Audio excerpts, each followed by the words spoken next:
नमस्कार दर्शक बंधु आज हूँ जनवरी मास 12 तारिख सोमवार। चलतु नजर पकेबा देश विदेश प्रमुख खबर गुड़िक ता पूर्व चैनल नुआ थिले चैनल को सब्सक्राइब करी पाखरे आसुवा बेल आइकन को ऑन करी रखंतु एमती लेटेस्ट न्यूज सर्वप्रथम देखिबा पई। तेबे आसंतु आज गुरुत्वपूर्ण खबर गुड़िक नजर पकेबा। आज प्रथम खबर 3 लाख टंका पर्यंत लोन दौरान सरकार आपण मध्य उठाई पारिबे लाभ। देशर केंद्र एवं राज्य सरकार लोक मानकु आर्थिक भाव में सशक्त करने पई अनेक योजना चलांती। एथि गोटे होची प्रधानमंत्री विश्वकर्मा कौशल सम्मान योजना जहां केंद्र सरकार 2023 मसीह आरंभ करथिले। ए योजनार लक्ष्य होची पारंपरिक वृत्ति रे नियोजित लोकंकु नूतन परिचय नूतन कौशल एवं आर्थिक सहायता प्रदान करबा। तेज आजिकल दिन में बहु संख्यक कैरियर एवं श्रमिक योजना सामिल होती तालीम उपकरण और सुलभ ऋण को उपकृत होती। जदि आपण निजर छोट व्यवसाय आरंभ करने कि आपणकर विद्यमान व्यवसाय को विस्तार करने को चाहते तेज यह योजना सहायता हो पारे। विशेष कथा होची सरकार कम सुध हार 3 लाख टंका पर्यंत ऋण प्रदान करते सूचना रही। परवर्ती खबर संबलपुर वासी को मिल 24 घंटिया विशुद्ध पानीय जल। बृहत वाटर सप्लाई प्रकल्पर भित्तिप्रस्तर स्थापना कले मुख्यमंत्री। संबलपुर सहरवासी दीर्घ दिन पीवा पानी समस्या को दृष्टि रखी संबलपुर सहरवासी को 24 घंटा विशुद्ध पानीय जल जोगाइदेवा उद्देश्य 451 कोटी 24 लाख टंका व्यय एक बृहत वाटर सप्लाई प्रकल्पर भित्तिप्रस्तर कर मुख्यमंत्री मोहन चरण माझी। ए प्रकल्प अधीन संबलपुर सहर मध्य प्राय 340 किलोमीटर दीर्घ पानी पाइपलाइन बिछा एवं से गोटे इनटेक वेल और 2टी आधुनिक वाटर ट्रिटमेंट प्लांट निर्माण कर संबलपुर पटे 65 एमएलडी एवं बुलापटे 35 एमएलडी क्षमतार 2टी ट्रिटमेंट प्लांट स्थापित होब सूचना रही। परवर्ती खबर अष्टम वेतन कमिशन को नहीं आसिला बड़ खबर। एथिपाई जनवरी 1 रु बढ़िलानी दरमा। 2026 जनवरी 1 रु अष्टम वेतन कमिशन कार्यकारी हेबा नै आलोचना मध्य केंद्रीय कर्मचारी एक बड़ धरणर दरमा संशोधन आशा करुथिले। तेबे एपर्यंत दरमा किंबा महंगा भत्ता डीए रे कोनोसी परिवर्तन होई नाही। प्रश्न उठुछि जे काहेकि विलंब होछि एवं आमको केते समय अपेक्षा करबाकू पड़िबो। 2016 रे लागू होतिबा सप्तम वेतन कमिशन डिसेंबर 2025 रे शेष होइतिला।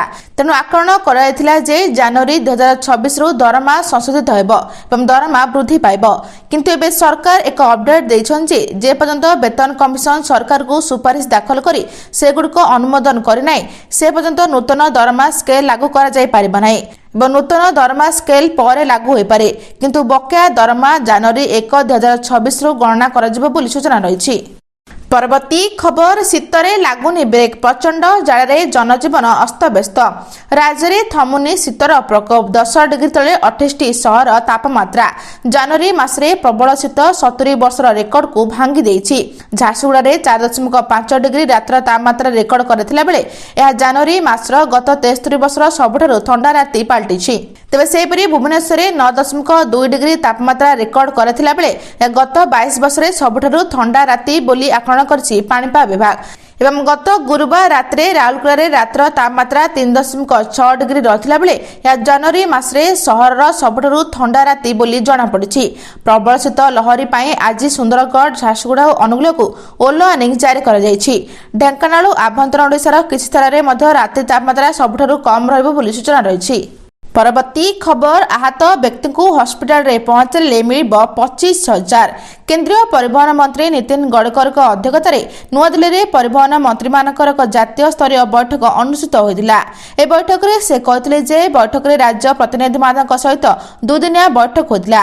ए वर्ष 27टी राज्यर प्रतिनिधि माने जोग देथिले। बैठक में 2टी निष्पत्ति निया गुड सब रिटर्न पुरस्कार चिकित्सा जरूरीकालीन सहायता। गुड सब रिटर्न पुरस्कार अधीन जी प्रथम दुर्घटना पीड़िता को हॉस्पिटल को आने ताकू 25,000 टंका दिया। या सहित हॉस्पिटल रे भर्ती होता दुर्घटना पीड़िता माने प्रथम 7 दिन पर अति कम 1.5 लाख टंका पाइबे। गडकरी कहछन जे भारत में अति कम 22 लाख प्रशिक्षित ड्राइवर अभाव अच्छी। ए अभाव को दूर करने आमे 44टी ड्राइवर तालीमी केन्द्र प्रतिष्ठा करुछु एवं गोटे वर्ष मध्य आहरी 27टी निर्माण करिबो एवं आमर योजना होची एही कार्यक्रम को 1021 केन्द्र एवं 98टी आंचलिक हब को विस्तार करबे बोली सूचना रही। परवर्ती खबर सुभद्रा चतुर्थ किस्ती टंका केबे आसीबो नोट करिनंतु तारीख। राज्य सरकार सुभद्रा योजना रे 3टी किस्ती टंका हिताधिकारी खाता को आसी सारी 3टी किस्ती मोट 15,000 टंका पाई सारी 1 कोटी अधिक हिताधिकारी समस्त योग्य हिताधिकारी निकट में जेभली भाव सुभद्रा पहुंचब से नहीं योजना को क्रियान्वयन करने को लगातार भाव प्रयास करछंती सरकार। तेबे चतुर्थ किस्ती टंका केबे आसबो केउ माने पाइबे समस्त योग्य हिताधिकारी निकट में सुभद्रा योजना टंका पहुंचबा नहीं पूर्वर भी घोषणा करछंती राज्य सरकार। आसंता वर्ष महिला दिवस अर्थात 2026 मार्च 8 तारिख में मिलिबो सुभद्रा योजनार चतुर्थ किस्ती टंका। राखी पूर्णिमार मिलता तृतीय किस्ती टंका एवं एबे नुआ करी मध्य आवेदन करिपारिबे हिताधिकारी। एथिबे पोर्टाल खोला रहिछि। तेबे पोर्टाल भेरिफिकेशन अनुसार 1 कोटी अधिक हिताधिकारी सुभद्रा टंका पाइछंती। 3टी जाक किस्ती पाइछंती हिताधिकारी। वर्तमान सुधा सुभद्रा योजना रे 3टी किस्ती मिल साथिला बेले चतुर्थ किस्ती 2026 मार्च 8 तारिख रे मिलिबो बोली सूचना रहिछि। परवर्ती खबर चाषींक पई बड़ खबर आसीगला तारीख खूब शीघ्र अकाउंट को आसबो पीएम किसान 22तम किस्ती। चाषींक पई बड़ खबर आसीबो पीएम किसान योजनार 22तम किस्ती टंका। प्रधानमंत्री किसान योजना रे देशर लक्ष लक्ष क्षुद्र एवं नाममात्र चाषी को आर्थिक सहायता मिलथाए। 2019 मसीह केंद्र सरकार द्वारा एही योजना आरंभ होइतिला। ए योजनार लक्ष्य थिला क्षुद्र चाषी को आर्थिक स्तर में मजबूत करबा। तेज पीएम किसान योजनार देशर समस्त चाषी 21तम किस्ती मिलथिला बेले 22तम किस्ती टंका केबे मिलिबो से नै चातक परि चाहिछंती। तेबे चलित मास जनवरी मार्च शेष सप्ताह बेलकू 22तम किस्ती चाषी अकाउंट को जाय पारे बोली गणमाध्यम रिपोर्ट रे कहैछि बोली सूचना रहिछि। परवर्ती खबर पटिया छक निकट आम बस डिपोरे अग्निकांड। पटिया आम बस डिपोरे अग्निकांड। डिपोरे थिबा गोटे ईवी बस रे लागिला निया। चार्जिंग रे बसिथबा बेले बस रे अग्निकांड घटिछि। दुटी अग्निशम टीम द्वारा निया लिभाबा उद्यम जारी रहितला। अग्निकांडर कारण अस्पष्ट रहिछि एवं खबर पाई पुलिस घटनास्थल रे पहुंची तदंत आरंभ करछि। शॉर्ट सर्किट जोगु निया लागिथिबा प्राथमिकता तदंतरु अनुमान करायाछि बोली सूचना रहिछि। परवर्ती खबर एणिकी सरपंच हेले ओडिया लेखि पढ़ी जानिबा निहाती आवश्यक। हाईकोर्ट को गुरुत्वपूर्ण राय। एणिकी सरपंच हेले ओडिया लेखि पढ़ी जानिबा निहाती आवश्यक। तेबे ग्राम पंचायत रे सरपंच एक सर्वोच्च तथा गुरुत्वपूर्ण पदवी। सरपंच को अनेक गुरुत्वपूर्ण निष्पत्ति नेबाकू पड़े। तेणु सरपंच निश्चित ओडिया भाषा पढ़िबा एवं लेखि जानिबा आवश्यक बोली हाईकोर्ट एक गुरुत्वपूर्ण राय रे कहिसंती।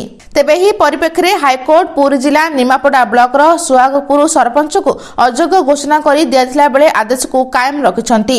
सरपंच शेख आबुतेहरଙ୍କ पक्षरु आगत मामला को खारज करबा अवसर हाईकोर्ट रो विचार जस्टिस राधाकृष्ण पटनायक ए आदेश देबा सह निम्न अदालत को आदेश कायम रखिसंती बोली सूचना रहिछि। परवर्ती खबर राउरकेला विमान क्रैश दुर्घटना स्थल रे डीजीसीए टीम रो तदंत। राउरकेला रे घरोई विमान दुर्घटना कारण खोजिबाकू दुर्घटना स्थल रे डीजीसीए रो दुटी टीम। ब्लैक बॉक्स मिलिबा परे स्पष्ट हेबो दुर्घटनार कारण एवं सेपटे दुर्घटना रे गुरुतर होइतिबा दुई यात्री स्वामी स्त्री को अधिक चिकित्सा पई मुंबई को एयरलिफ्ट करा जायछि। सेमान हेले सुनील अग्रवाल एवं पत्नी सबिता अग्रवाल। विमान दुर्घटना रे स्वामी स्त्री समेत 6 जन गुरुतर होइथिले। बाकी अन्य 4 जन को राउरकेला स्थित आईजीएच मेडिकल रे चिकित्सा जारी रहिछि। सेमानक चिकित्सा पई 2 जन वरिष्ठ डाक्टर को राउरकेला पठा जायछि। तबे कटक एससीबी एवं धरधरणी मेडिकल कॉलेज हॉस्पिटल रु 2 जन डाक्टर जायछंती। 2 वरिष्ठ डाक्टर हेले अनुप महापात्र एवं देवाशीष स्वाई। तास विमान दुर्घटना रे आहत होतिबा यात्रीक चिकित्सा तदारख कराजिबो एने सूचना दैछंती परिवहन मंत्री विभूति जेना बोली सूचना रहिछि। परवर्ती खबर सरुनी मंडी समस्या ताला पकाइले चाषी। सरुनी चाषी समस्या मंडी समस्या को नहीं मंडी रे ताला पकाइले चाषी। तेबे कलाहांडी जिला कोकोसरा ब्लॉक लडुंगा फेक्स अधीन रे थिबा गंभीरगुड़ा उपमंडी रे उत्तेजना। पेक्स कर्मचारी और मिल एजेंट को मध्य बहु चंद्रिका रे मंडी चलुथिबा अभियोग होइछि। चाषी धान मंडी नने सीधासलख किछि मंटीमय चाषी धान को मंडी रे रखुछंती फरे छोट निरीह चाषी हैरान होतिबा अभियोग करिसंती। तेबे आज मध्य मिल एजेंट माने धान उठान रे पारद अंतर करबारु चाषी माने उत्तेजित होई मंडी सम्मुख रे ताला मारी प्रतिवाद करी गेट सम्मुख रे बसी धारणा दैछंती। सेपटे दायित्व रे थिबा नोडल अधिकारी मानस बेरुपाणी मिल रु गाड़ी आसुची चाषी धान उठान करजिबो बोली सूचना रहिछि। आज पे एतिकी दर्शक बंधु भिडियोटी भल लगिले चैनल को गोटे लाइक करी सब्सक्राइब करी शेयर करबा जम्मा भी भूलंतु नै। रहउची नमस्कार।